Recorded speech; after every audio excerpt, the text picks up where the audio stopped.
All three of these SUVs are hybrids. Two of them have a plug and one of them doesn't. So what exactly is the difference between a hybrid and a plug-in hybrid? We're going to show you.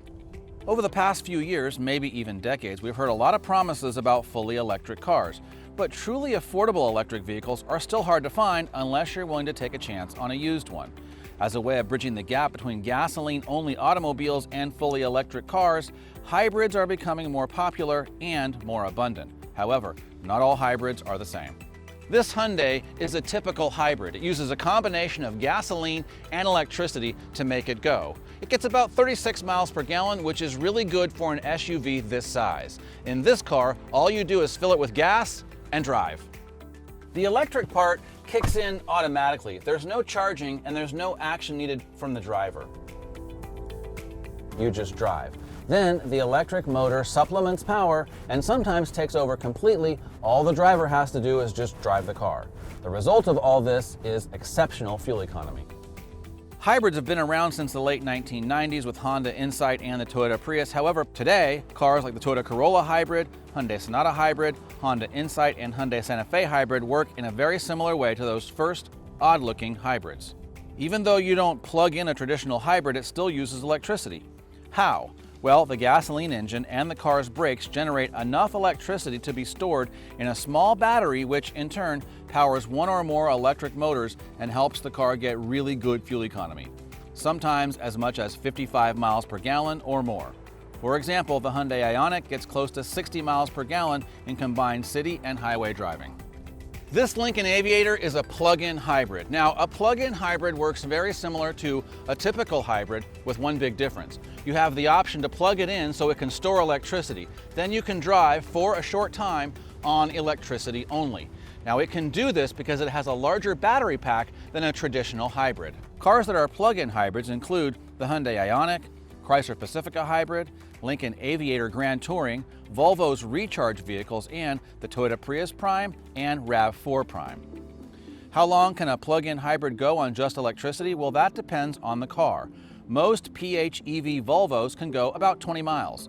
The Chrysler Pacifica can go more than 30 miles, and the BMW X5 plug-in can go more than 30 miles on electricity alone. It doesn't sound like much. However, if you do a lot of short errands, a plug-in hybrid works out well because those short trips won't use any gasoline. This Lincoln, like other plug-in hybrids, has a range meter right here in the dash that tells you how much longer you can drive on electric-only power. Of course, that's separate from the gas gauge that tells you how much fuel you have in the tank, just like you'd find on any car.